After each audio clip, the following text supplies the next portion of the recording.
on a des clients qui vont de quelques milliers d'euros par an à plusieurs centaines de milliers d'euros par an. En fait, ça dépend principalement de 3 critères. Le premier critère, c'est la quantité de données à collecter.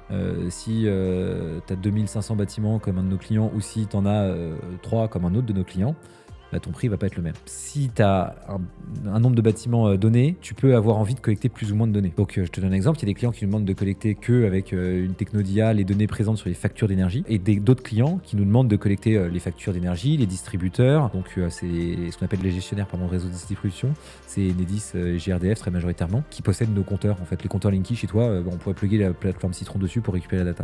Donc on pourrait récupérer ça, on peut récupérer des données sur les automates présents sur les différents systèmes des bâtiments, sur ce qu'on appelle des systèmes de GTB, sur des logiciels tiers avec lesquels on peut se connecter. On récupère des données météo, il y a des sondes de température, des sous-comptages, etc. On récupère énormément de données différentes qui vont jusqu'au fonctionnement de l'équipement. On peut avoir des alarmes sur un équipement qui s'arrête, savoir combien de temps dans l'année il s'est arrêté, etc.